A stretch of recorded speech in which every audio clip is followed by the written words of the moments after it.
Shalom, selamat pagi jemaat dikasih Tuhan. Kita kembali lagi berjumpa dalam renungan pagi. Mari pagi hari ini saya kembali mengajak kita semua untuk merenungkan firman Tuhan. Supaya dengan melalui firman Tuhan, hidup kita akan terus dibangun. Dan kita pun akan semakin bertumbuh, diteguhkan dan dikuatkan dalam iman dan pengharapan. Sebab firman Tuhan adalah kebenaran. Firman Tuhan sumber kekuatan bagi hidup kita. Firman Tuhan pedoman dan penolong bagi kita.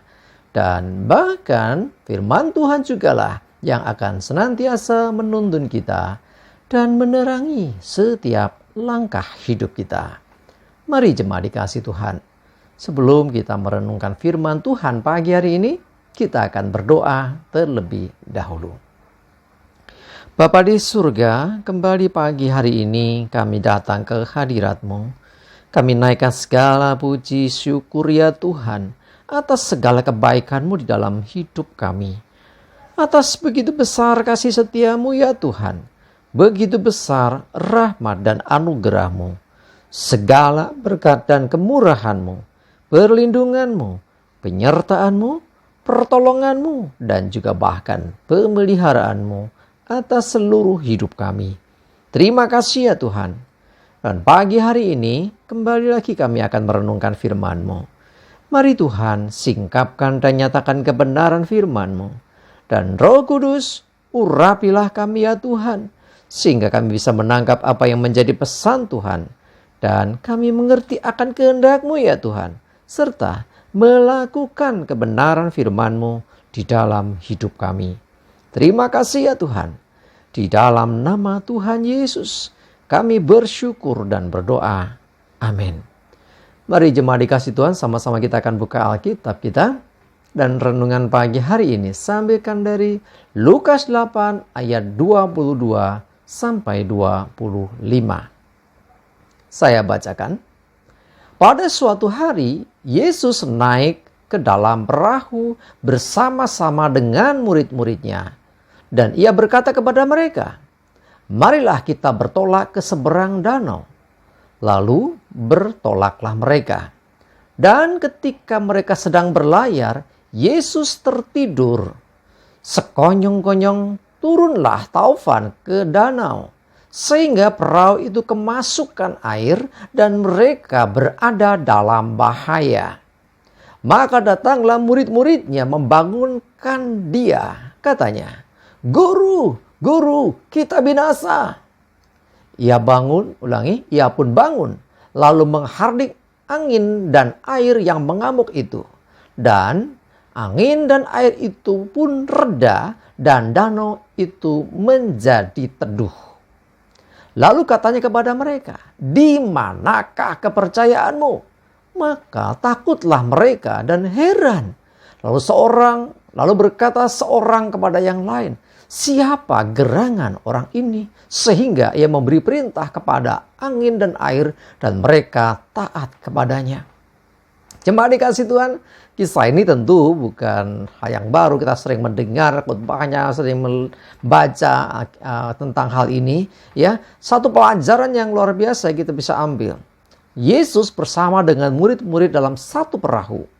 Ketika di tengah danau Yesus tidur, lalu datanglah taufan atau angin ribut, angin topan melanda perahu mereka.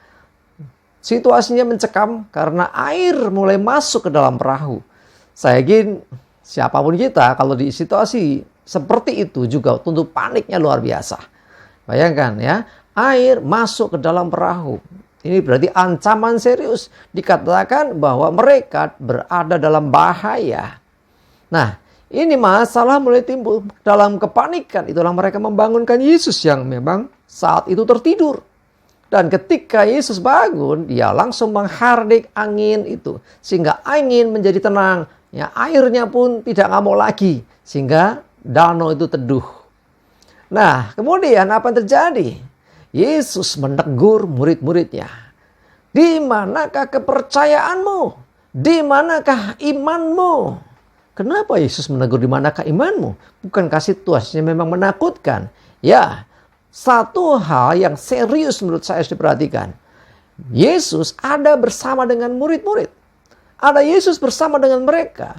Seharusnya tidak perlu takut. Kenapa? Karena Yesus itu, ya, dia Tuhan dan Juru Selamat. Tidak mungkin dia tenggelam di danau itu. Ya, karena orang tidak mengetahui saja, ya, muridnya nggak ngerti akan maksud Tuhan sehingga akhirnya timbul kepanikan. Ya, jadi sekali lagi, di manakah kepercayaanmu, di manakah imanmu? Ya, mereka semua kehilangan kepercayaan kepada Yesus, akan-akan gitu ya. Karena Yesus bersama mereka tapi mereka dalam ketakutan.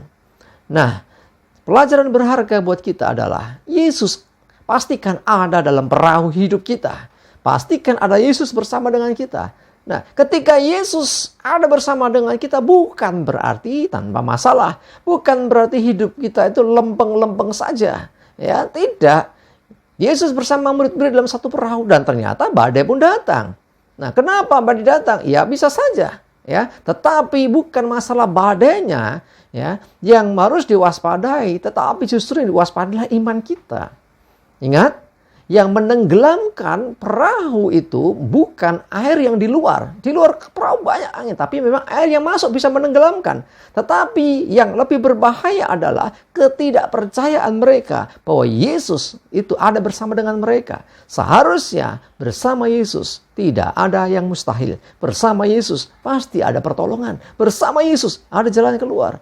Yang dibutuhkan apa? Iman. Yang dibutuhkan percaya. Ya, jangan lihat badainya. Jangan lihat angin ributnya. Tapi lihatlah Yesus. Harusnya nggak perlu berkata, Guru, kita binasa. Ya, tidak perlu. Ya, karena kita percaya, kita tinggal bangunkan Tuhan. Kami percaya Engkaulah penyelamat kami. Ya, lebih elegan kan?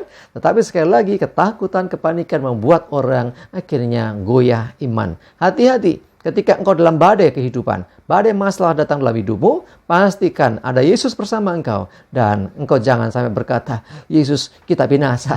Ya jangan. Ya, engkau harus berkata, aku percaya Tuhan, Engkaulah penolong. Ya, Yesus pasti menyelamatkan. Yang terpenting adalah miliki iman percaya. Dan jangan jadi goyah sekalipun badai sedang melanda. Tetap percaya, Dia pasti menyelamatkan hidup kita. Amin. Kita berdoa. Tuhan, terima kasih untuk firman-Mu pagi ini Tuhan, yang kembali mengingatkan kami, menegur kami, supaya kami terus bergantung padamu ya Tuhan. Kami mau Tuhan selalu ada Yesus di dalam hidup kami, sehingga ketika badai sekalipun kami tidak akan binasa. Badai besar sekalipun kami mau tetap percaya Engkau Tuhan Yesus yang akan meredakannya. Engkau Tuhan Yesus yang menyelamatkan kami sehingga kami tidak binasa. Terima kasih untuk pelajaran hari ini Tuhan. Biarlah Engkau Roh Kudus yang menolong kami. Sehingga kami memiliki iman yang teguh. Sehingga kami memiliki iman yang tidak tergoyahkan atas setiap apa yang terjadi dengan hidup kami. Terima kasih ya Tuhan, kami serahkan hari ini hidup kami dalam tuntunan-Mu. Jauhkan celaka mara bahaya, damai sejahtera dan berkat Tuhan menyertai kami semua. Dalam nama Tuhan Yesus kami bersyukur dan berdoa. Amin. Mari jemaat dikasih Tuhan, semangat terus, maju terus dalam iman dan pengharapan. Tuhan Yesus memberkati kita semua. Amin.